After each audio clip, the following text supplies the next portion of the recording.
Assalamualaikum warahmatullahi wabarakatuh. Baiklah, kita masuk pada pertemuan hari ini, yaitu pertemuan tentang materi himpunan. Baiklah, pada pertemuan kali ini kita akan membahas tentang materi himpunan. Hal-hal yang kita bahas pada himpunan yaitu terkait dengan himpunan, definisi himpunan, cara menyajikan himpunan, dan keanggotaan pada sebuah himpunan. Baiklah, definisi himpunan. Himpunan. Kita sering sekali mendengar kata-kata himpunan, tetapi kita batasi himpunan dalam matematika. Nah, himpunan dalam matematika berartikan tentang sekumpulan objek-objek yang terdefinisi dengan jelas. Kata yang bergaris bawah di sini yaitu adalah kata kunci dalam sebuah himpunan. Objek dalam suatu himpunan. Berarti yang dikatakan dengan himpunan yaitu ada objek.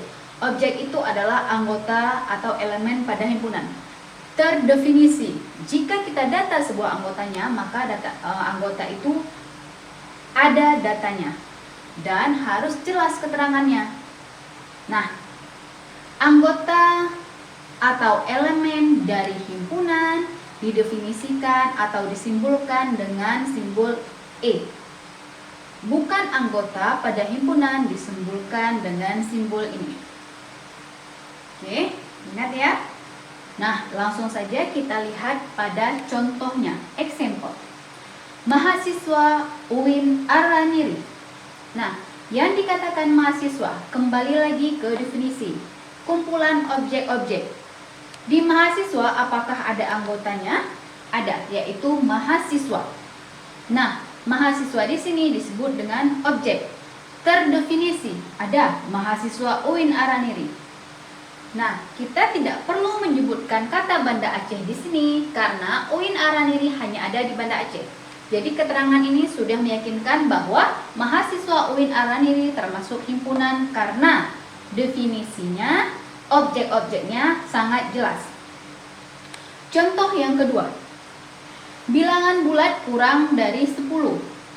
Simbol dari bilangan bulat yaitu Z. Kita bisa menyimpulkan simbol yang lain, tetapi kita ikuti saja kesepakatan yang sudah dibuat oleh para pakar. Bilangan bulat kurang dari 10. Jika kita akan mendata anggotanya, maka bilangan bulat yang kurang dari 10 dimulai dari angka 0, 1, sampai dengan 10. Berarti dia ada keterangannya bilangan bulat, dia ada anggotanya yang kurang dari 10. Jelas? Oke, kita lanjut ke bagian 2. Cara menyajikan sebuah himpunan. Ada 3 cara kita untuk menyajikan himpunan. Yang pertama yaitu mendefinisikan sebuah himpunan tersebut, yaitu kita menggunakan kata-kata untuk menyatakan sebuah himpunan. Nah, contohnya himpunan A. Kita menuliskan himpunan dengan huruf kapital. Himpunan ditulis dengan huruf kapital dan ditandai dengan kurung kurawal. Jadi syarat untuk menuliskan himpunan harus ada huruf kapital, harus ada kurung kurawal. Jika tidak ada berarti bukan himpunan. Tapi kalau kita menggunakan kata-kata ada kata kecualinya. Nah, kita lihat contohnya. Example A. A adalah sebuah himpunan yang terdiri dari siswa kelas 7 MSN Model Banda Aceh. B.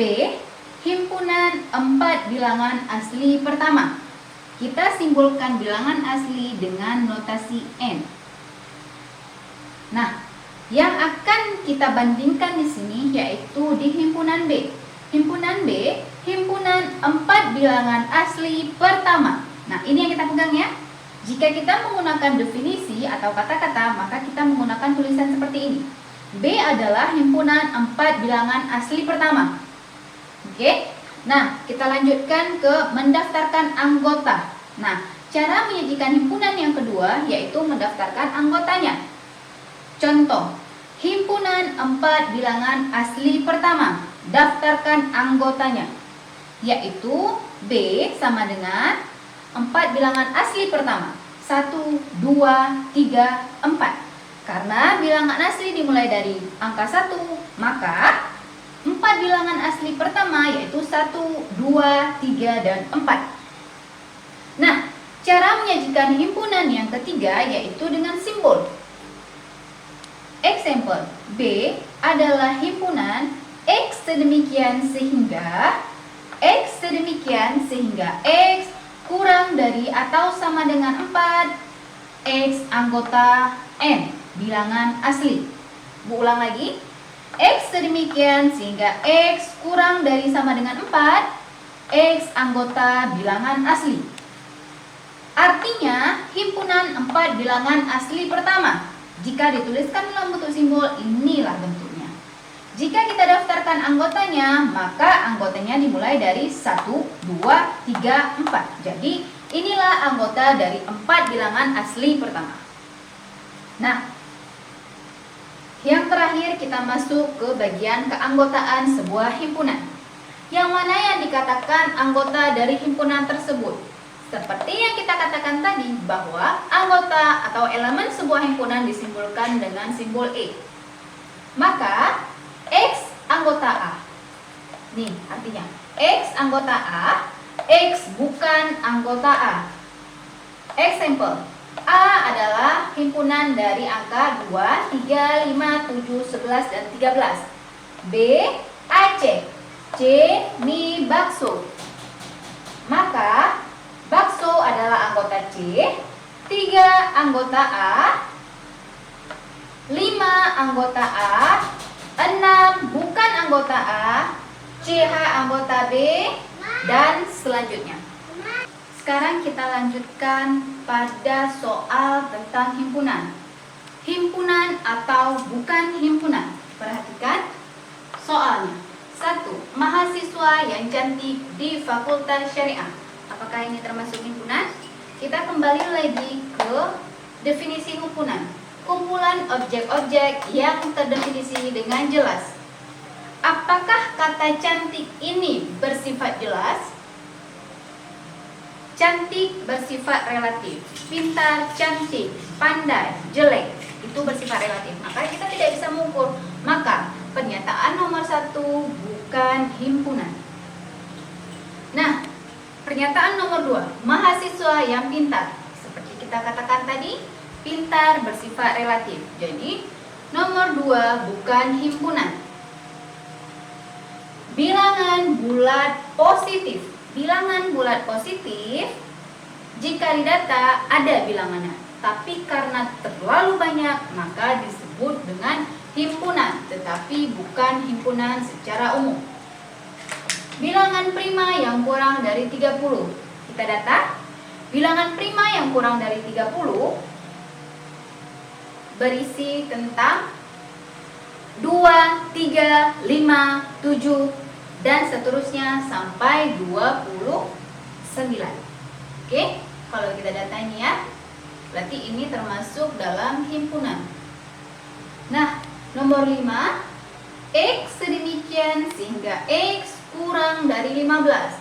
X anggota bilangan prima juga termasuk himpunan karena jika didata ada bilangan prima yang kurang dari 15. 6. P sedemikian X sedemikian sehingga X lebih daripada 20. X anggota bilangan cacat. Jika didata bilangan cacatnya yang lebih dari 20 itu sangat banyak. Jadi pernyataan nomor 6 dan pernyataan nomor 3 termasuk dalam himpunan yang tak hingga. Baiklah, kita lanjutkan pembahasan himpunan tadi. Kita akan melihat soal tentang himpunan, yaitu yang menyatakan ini adalah himpunan atau bukan himpunan. Nah, langsung saja soal yang ibu tuliskan di sini yaitu soal yang berisikan simbol. Nah, kita lihat pada pembahasan nomor 1. Kembali lagi ke soal, tentukan himpunan atau bukan himpunan. Berarti kita akan menyatakan anggota himpunan A itu himpunan atau bukan himpunan. Maka belajar dulu untuk kita baca apa yang dimaksud dari himpunan A. A adalah himpunan Y sedemikian sehingga Y kurang dari 8. Y anggota P. P yang dimaksudkan di sini yaitu P bilangan prima. Simbol P ini berarti bilangan prima. Jadi ulang sekali lagi, Y sedemikian sehingga Y kurang dari 8. Y anggota bilangan prima. Bilangan prima yang kurang dari 8. Bilangan prima itu adalah bilangan yang habis dibagi dengan 1 dan dirinya sendiri. Bilangan prima, bilangan yang dimulai dari angka 2, yaitu berarti 2, 3, 5, 7.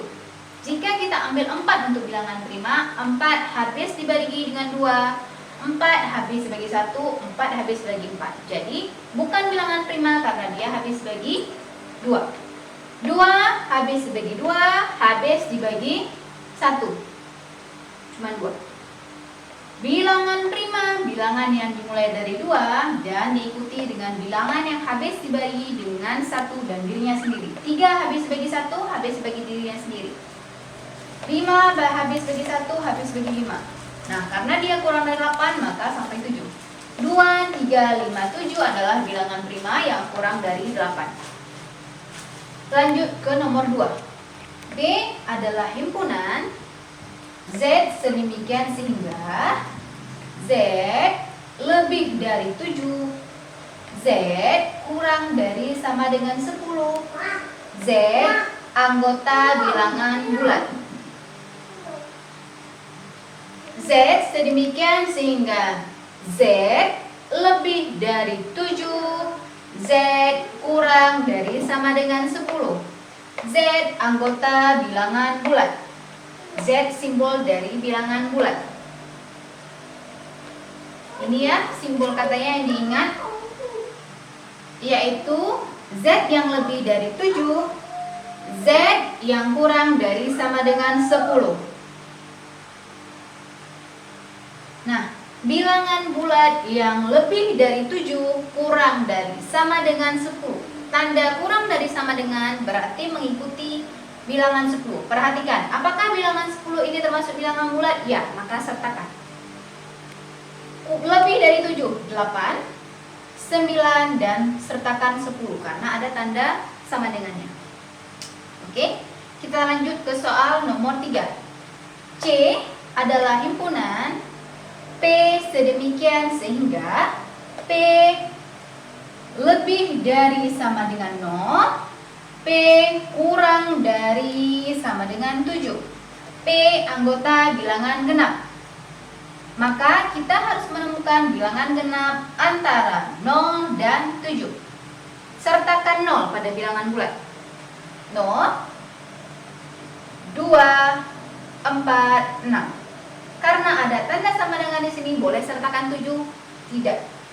Karena 7 bukan termasuk bilangan genap.